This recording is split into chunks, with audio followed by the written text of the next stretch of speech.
Hello guys and welcome to episode 1 of the K-Will Show. My name is Kelvin Williams. Let's get to business.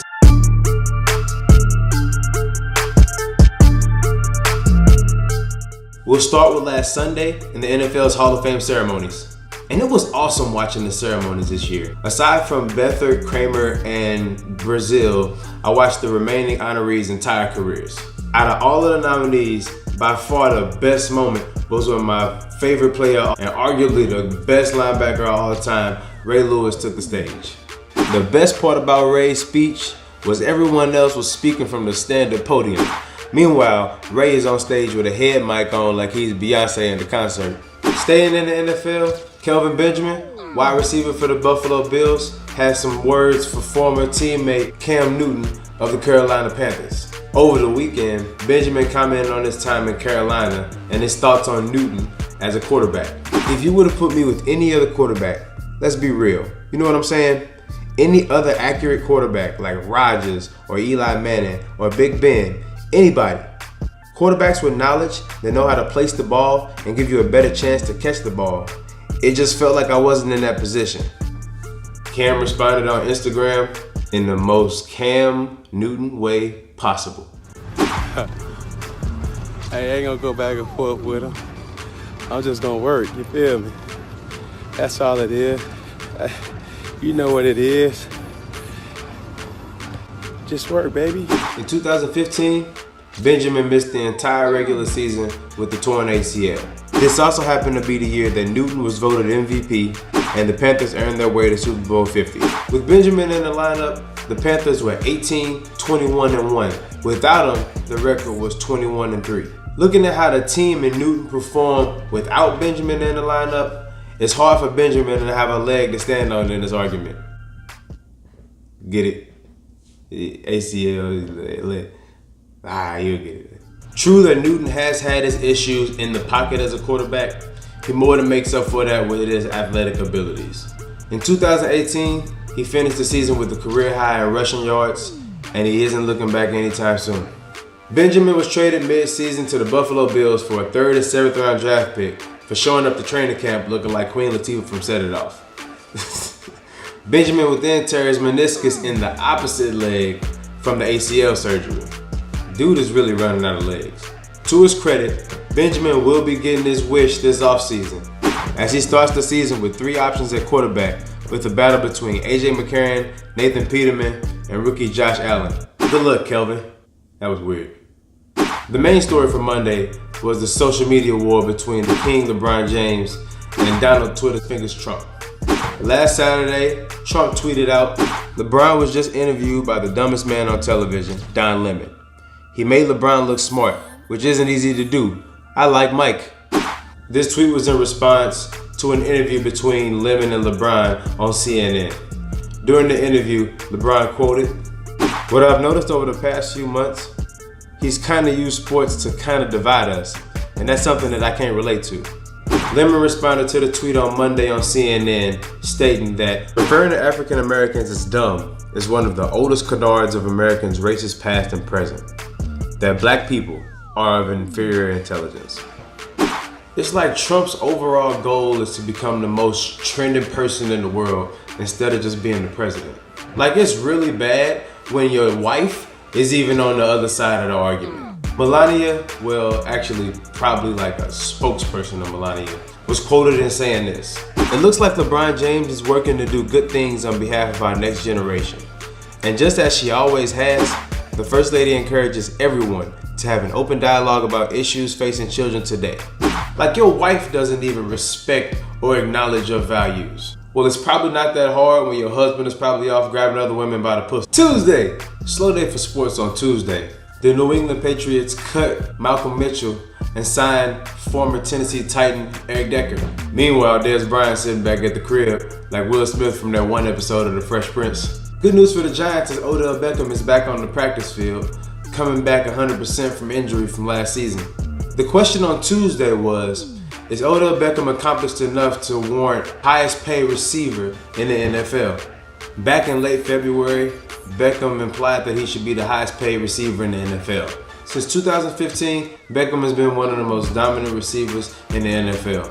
Unfortunately, his off-field issues are what most doubters have to argue about. Since his most recent incident he had in the hotel with the girl and coke and pizza, it was a weird situation. He's showing up to voluntary training camp and his mindset seems to be headed in the right direction heading into the 2018 season. It's honestly been great to be back out there. As I've been out there running routes, running around, I remember nights falling asleep downstairs and literally having to crawl up 3 flights of stairs to get to my room. To be able to walk again, to be able to do the little things, you're very appreciative of being able to be back out there. Still playing on his rookie contract, Beckham is averaging $2.6 million per season, which will place him 69th amongst receivers. An NFL player's salary is based on the value they have to their team both on and off the field. Beckham's mainstream media appeal is not to be questioned, as he's represented by such companies as Nike, Head & Shoulders, and Foot Locker. If you were to hold up 10 pictures of random players in the NFL, a lot of people would be able to recognize the kid with the blonde hair. This represents the value he has to the New York Giants in attracting the casual fan to watch their NFL content. His presence off the field is matched by his impact on the field, however, as Beckham is widely known as one of the best receivers in the league. His first 2 seasons in the league were historic, as Beckham broke the record for most receiving yards by any player in league history in their first 2 seasons. A record held by now Hall of Fame wide receiver Randy Moss. His passion and sometimes poor judgment has gotten him into some hot water in the league so far.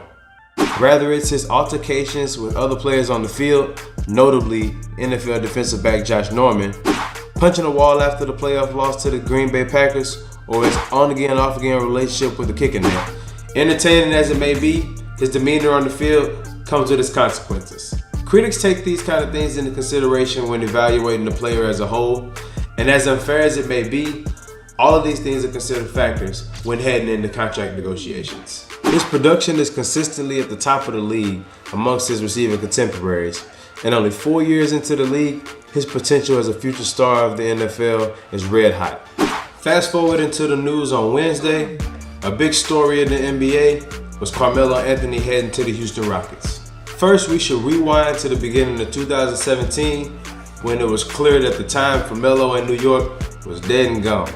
After that season, Melo was traded to the Oklahoma City Thunder to team with Paul George and reigning MVP Russell Westbrook. The Thunder were poised for what was supposed to be the next big 3 in the NBA, with nothing less than a lengthy playoff run in store. The Thunder did end up making it into the playoffs as a 4 seed, but were convincingly upset by the Utah Jazz. A disappointing ending led to questions about the 3 All-Stars and their future in Oklahoma City. On July 25th, the Thunder would send Anthony to the Atlanta Hawks in a 3-team trade. 6 days later, it was announced that the Hawks had finalized a contract buyout with Anthony, waiving his rights and making him a free agent. Wednesday, Carmelo Anthony verbally agreed to join Chris Paul and current NBA MVP James Harden with the Houston Rockets. Melo never really adjusted to his diminished role as the 3rd scoring option at Oklahoma City, yet he put himself in a similar position with Houston right now.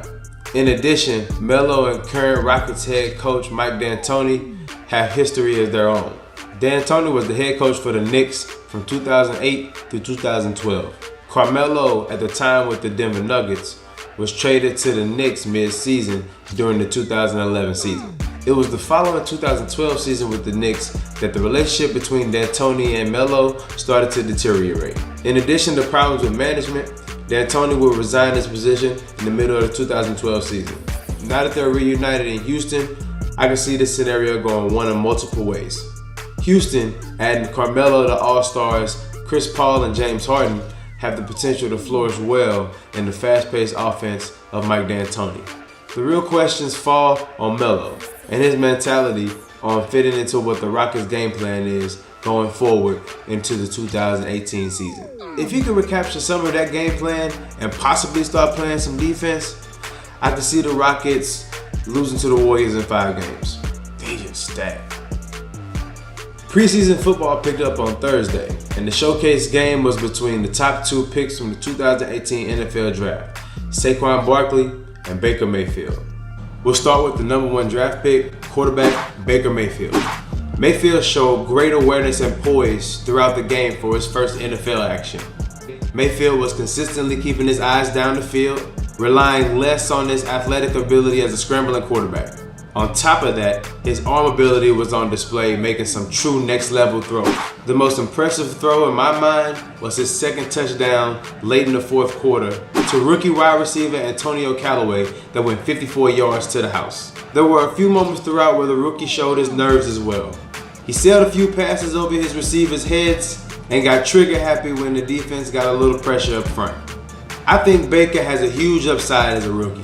There will be growing pains, and they were displayed here, but his potential has yet to be fully discovered. Veteran quarterback Tyrod Taylor was also very impressive, going 5 for 5 for 99 yards in 2 full drives on the day.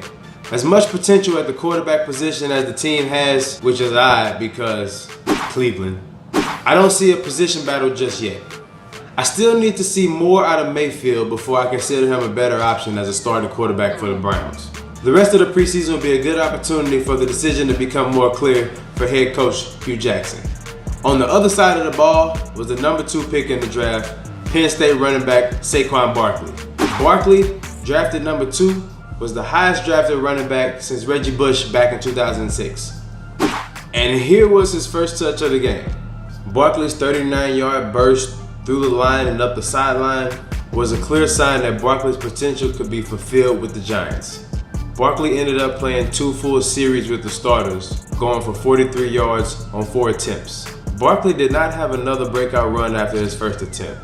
And with the return of a healthy Odell Beckham this year, the addition of Barkley will make the Giants' offense continue to improve throughout the season. And of course, remember guys, this is more than just my opinion. Feel free to voice your opinion. We can debate in the comments down below. Don't forget to like, share, and subscribe. Let me know what you guys think down in the comments. I appreciate all the feedback.